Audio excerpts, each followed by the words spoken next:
그런데 특별히 오늘 본문을 통해서 우리가 제목으로 삼는 것은 한번 고백합시다. 그리스도인입니까? 우리가 좀 쉽게 말하면 너 예수 믿는 거 맞아? 이런 거거든요. 너 예수 믿는다며? 그래, 나 예수 믿어. 증명해봐. 우리가 그러잖아요. 우리가 어떤 내가 이러이러한 사람이야. 그러면 어때요? 그래? 그럼 너 그런 사람이라는 것을 한번 증명해봐. 이런 경우가 있죠. 너 그런 사람이야? 그럼 내놔봐. 너 어떤 사람이야? 우리 오늘날에는 내가 그런 사람이라는 것은 어떤 신분증을 내놓고 어떤 뭐 합격증을 내놓고 뭐 이러지 않겠습니까? 당신이 이름이 그거 생년월일이 그렇고 나는 1종 면허증이 있고 2종 면허증이 있고 당신 운전할 수 있어요? 예, 저 운전면허증이 있습니다. 그래요? 그거 증명해봐. 예, 이렇게 여기가 운전면허증이 있습니다. 당신 어디 살아? 여기 삽니다. 정말요? 증거를 내놔봐요. 예, 여기에 주민등록증이 있습니다. 맞군요. 우리는 어떤 상황 속에서도 자신을 증명할 수 있는 그런 어떤 증거할 수 있는 그런 증거물들을 가지고 나는 이런 존재입니다 라는 것을 드러낼 수가 있습니다. 그 반면에 특별히 오늘 말씀의 제목이 그리스도인입니까? 당신은 그리스도인이십니까? 라고 누군가가 물어본다 그러면 여러분을 향해 누군가가 당신 예수 믿는 거 맞아? 물어봤어요. 그럼 우리는 뭐라고 대답해요? 당연히 나 예수 믿지. 그래? 증거를 내놔봐. 너네 보아하니까 너 예수 안 믿는 것 같은데? 예수 믿는다면서 왜 그래? 우리 이런 식으로 질문을 당할 수가 있어요. 그럴 때 무슨 소리야? 나 예수 믿기 이전에는 이랬는데 예수 믿는 이유는 이랬어 라고 우리가 AD와 BC를 분명하게 나눌 수 있는가?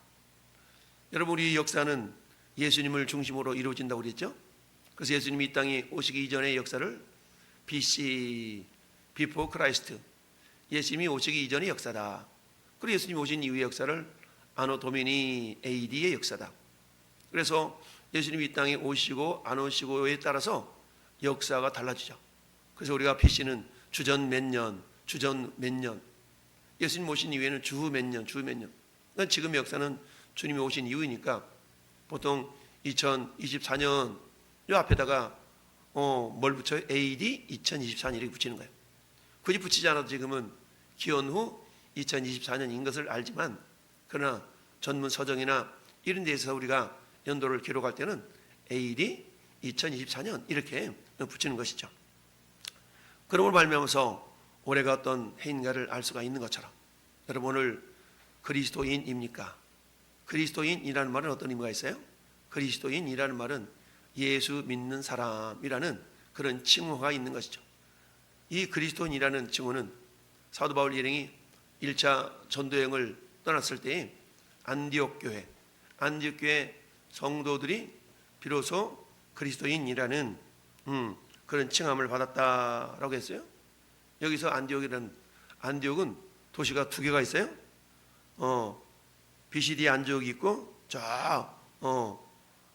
터키 쪽에 안디옥이 있고 두 개의 안디옥이 있었는데, 어쨌든 이처럼 내가 누구인가라는 정체성이라고 할 수 있죠. 정체성이라는 것을 드러내는 그런 삶을 우리가 살아가야 되는데, 오늘 함께 읽어본 61절부터 65절 사이에 보면은 정체성이 희미한 그런 사람들에 대해서 기록을 하고 있습니다. 특별히 61절 보면 저 바벨론 지역에 있는 어떤 도시들의 이름이 나오는데, 델멜라, 델하르사, 그룹, 앗돈, 인멜, 이거는 전부 다 도시 이름들이거든요. 근데 이런 지역으로부터 귀환한 백성들의 그런 어떤 계보나 그 종족, 이런 것들이 이스라엘에게 속했는지 증거할 수가 없었어요. 우리 말하면 그렇잖아요. 나 전라도 출신이야. 그러면 어때요? 너 어떻게 전라도 출신 어떻게 알지? 나 호남 향후에도 가입해 있고 뭐 어떻게 하고 본적, 우리 본적 봐봐요. 내 본적 여기잖아. 요새는 본적이라는 거 원적 그러죠. 원적 이러잖아. 그래서 어때요? 우리는 그 사람이 어떤 분인가를 증빙하기 위해서 뭐 가족증명서를 떼와라, 뭐 가족증명서 원본을 떼와라, 사본을 가져와라 막 이러잖아요. 그러니까 이 사람은 원래 고향이 여기구만, 본적이 여기구만 라는 것을 확인할 수가 있는데, 지금 멜델라, 델하르사, 그룹, 아돈, 인멜로부터 올라온 사람들은 그런 근거가 없는 거예요. 그러다 보니까 그런 근거가 없으니까 어때요? 그 사람에 대해서 자세히 알 수가 없고, 한마디 말하면 우리의 어른들 그러잖아요. 어른들 결혼을 함에 있어서 며느리나 사이를 맞이할 때 뭘 봐요? 부모님 계시냐? 부모님 뭐 하시냐? 이런 거 계속 물어보잖아요. 그들은 들라야 자손과 도비야 자손과 느고다 자손이라 모두가 642명이요. 그리고 제사장 중에는 호바의 자손과 학고스 자손과 바르실레 자손이니, 바르실레는 길앗 사람 바르실레의 딸 중에 하나로 아내를 삼고 바르실레 이름을 붙인 자라다.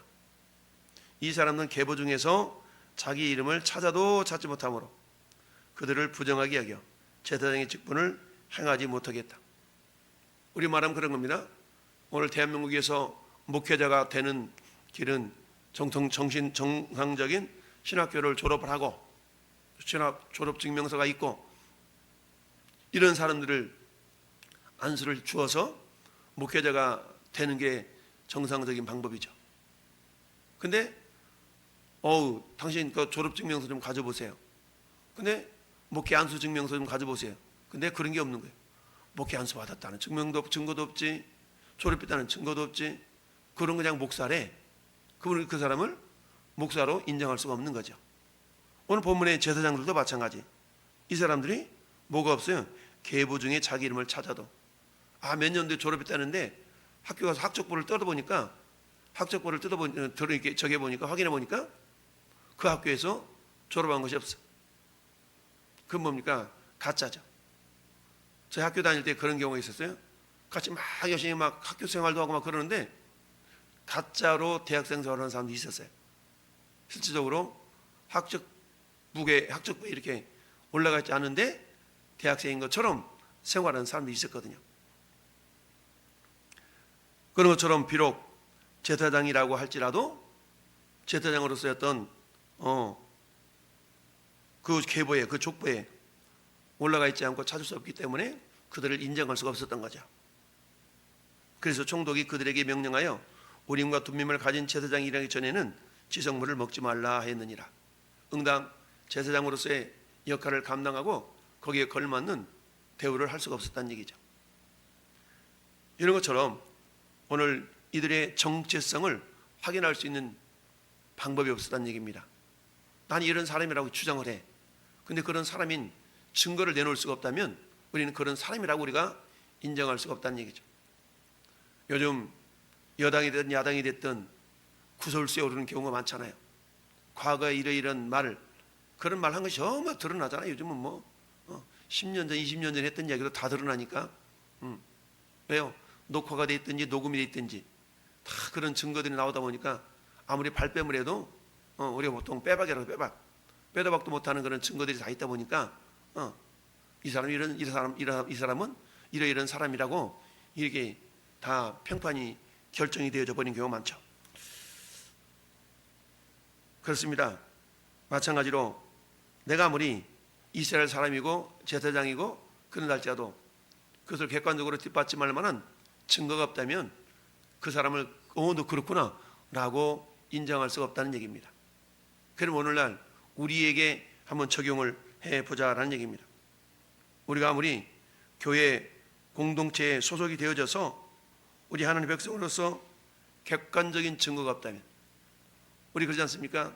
교묘하게 가만히 어떤 교회에 들어와서 신앙생활 하는 것 같은데 자 진짜야 가짜야.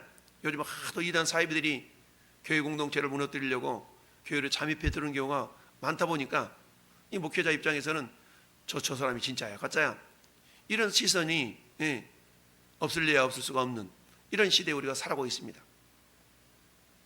그래서 어때요? 보통 다른 교회에서 신앙생활을 하다가 이렇게 왔다 하라 그러면 그 교회에 전화를 해서 확인을 해본다든가 아니면 이명 증명서를 떼어라 한다든가 이런 경우가 있거든요. 어떤 교회 신앙생활을 했어? 그래요? 그럼 이명 증명서를 가져보세요. 이런 경우가 있어요. 우리 교회 목회 20년 동안 임명증명서를 가져오신 분이 딱 한 분 있었어요. 딱 한 분 계셨어. 자, 그런 경우가 있었는데, 그래서 우리 저 지하교회 있을 때에 다른 교회에서 신앙생활 하다가 오시면서 임명증명서를 가져오신 분이 계시더라고. 그런 분을 제외하고는 그 누구도 다른 교회에서 신앙생활 하다가 우리 교회 오므로 말미암아서 내가 다른 교회 이렇게 신앙생활 했습니다 라고 하는 그런 증명서를 가지고 온 사람은 한 사람도 없었어요. 그럼에도 불구하고 그때 평택 바닥이 좁기 때문에 이게 있다가 왔어요, 저기 있다가 왔어요. 그러면 얼추 뭐 짐작을 하는 그런 경우가 있고, 다른 지역에서 있다가 왔다 그래도 마찬가지죠. 몇 주 전에 토요일 날 예배당 청소를 하고 있는데 어떤 분이 와가지고 자기가 어떤 지역에 어느 교회 성도인데 거기 내려가야 되는데 차비가 없다는 거야. 차비를 좀 달래. 그래서 제가 확인을 했어요.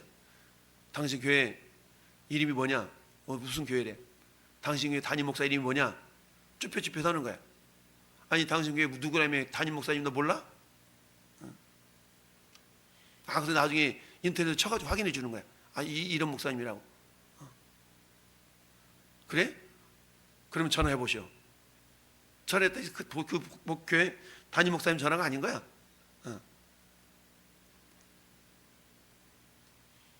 그러니까 이처럼 사기치고 돌아다니는, 예수 믿는다고 하면서 사기치고 돌아다니는 사람이 너무 많은 거죠. 너무나 많아.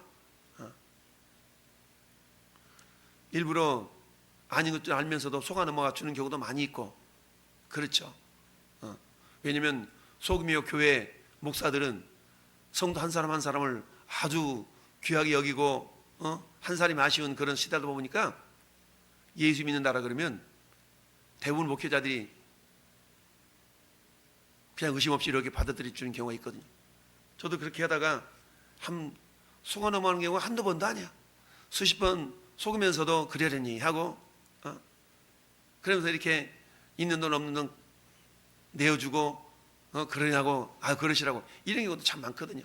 근데 그걸 교묘하게 이용해 먹는 인간들이 있다는 얘기죠. 그게 문제지. 그러다 보니까 정말로 힘들고 어려운 그런 성도들도 분명히 있음에도 불구하고 그런 어떤 거짓된 흉내내는 그런 자들 때문에 피해를 보는 경우가 없지 않아 있겠죠. 자, 그러면 오늘 그들 입장보다 우리의 입장을 한번 살펴보자는 얘기입니다. 저는 여러분의 입장을 통해서 오늘 말씀의 제목이 그리스도인입니까? 성도입니까? 나는 성도래. 여러분 제가 주일에도 어제도 얘기했죠? 어떤 사람이 나는 사과나무야 그랬어. 사과나무로 주장을 해. 그런데 나중에 사과나무가 열매를 맺히는 거 보니까 배에 열매가 맺혔네? 그럼 우리 강성도님 그 나무는 사과나무인 거예요? 배나무인 거예요? 열매가 배에 열매가 열려서 자기는 사과나무래.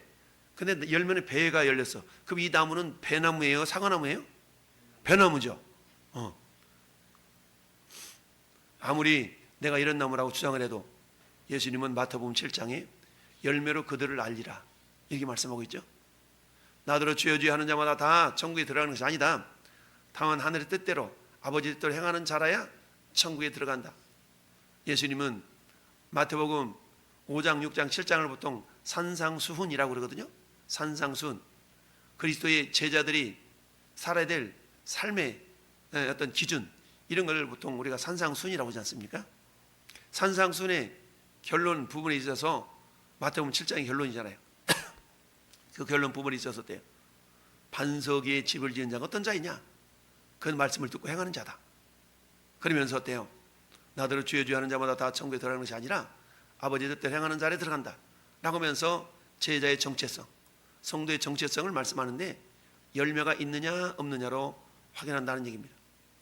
오늘날 우리는 예수 믿는다고 합니다. 신앙 고백도 합니다. 예배당 출석도 합니다.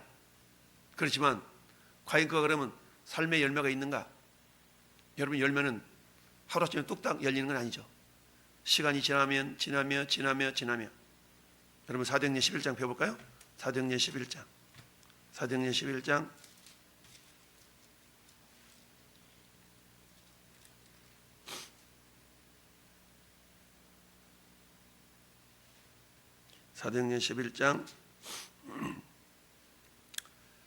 25절 26절 25절 26절 시작. 바나바가 사울을 찾으러 다소에 가서 만남에 안디옥에 데리고 와서 둘이 교회 1년간 모여있어 큰 무리를 가르쳤고 제자들이 안디옥에서 비로소 그리스도인이라는 그렇죠. 그리스도인이라는 일컬음을 받게 되었더라. 그리스도인이라는 말은 뭐예요? 예수 닮은 사람, 그리스도 닮은 사람 이런 뜻이거든요. 그러니까 그리스도인, 그리스도 따르는 자, 그리스도를 따르는 자, 쫓는 자 이런 의미가 있죠. 그래 보니까 1년간 모여서 큰 무리를 가르쳤고 그러면 그리스도인이라는 그런 칭함을 받기에는 얼마 걸렸다는 얘기예요? 1년이 걸렸다는 얘기죠. 1년. 그러니까 1년 동안 가르쳤어요. 그 당시에는 매일 가르쳤으니까 1년이면 365일이죠. 그럼 오늘날 우리가 교회에서 교회 출입하는 사람 생각해 봅시다. 365일인데 주일날만 나온다 칩시다. 그러면 주일날만 나오면 1년에 몇 번 나와요? 52번. 그러면 360번이 되려고 그러면 몇 년 나와야 돼요? 5, 7이 35. 그렇죠? 7년 나와야 되네. 주일날만 나온 경우에 그렇죠. 주일만 나온다 그러면 7년 동안 빠짐없이 주일 한 번도 빼먹지 않고 7년 나오면 어떤 소리 들어야 된다고요? 그리스도인이라는 소리를 들어야 된다는 얘기죠. 근데 거기다가 주일날 또는 뭐 이처럼 새벽기도 또는 일주일에 2번 나온다. 그럼 3년 만에 그리스도인이라는 소리 들어야 된다는 얘기죠. 일주일에 3번 나와. 그러면 어때요? 3번 나오면 150번이니까 2년 만에 그리스도인이라는 소리를 들어야 된다는 얘기죠. 그럼 오늘날 우리 자신을 한번 돌아보자는 얘기입니다. 내가 적어도 신앙생활 한 지 몇 년이 지났는데 세상 사람들이 나를 바라볼 때 저 사람 그리스도인이야 이런 소리를 듣고 있냐는 얘기죠. 우리 강성래 바라보면서 저분 교회 다니는 뭔가 좀 달라졌어. 예수 믿는 사람 같아. 이런 소리가 내 스스로 다 예수 믿는 사람이야 라고 말하는 것이 중요한 게 아니고 다른 사람이 나를 그렇게 보냐는 얘기죠. 정체성. 오늘 자기들은 이스라엘 사람이라 그래. 벨멜라, 델하르사, 그룹, 아돈, 인멜로 없던 사람들이 나 이스라엘 사람이에요. 제사장 중에도 심지어 나 목사예요. 이런 사람들이 많잖아. 이렇게 쭉 많잖아. 근데 계보는 없다 이거죠. 졸업증명서 가져오세요. 목사 안수증 가져보세요. 그런 게 없어. 근데 목사래. 이런 사람 오늘날도 많아요. 가짜 목사들.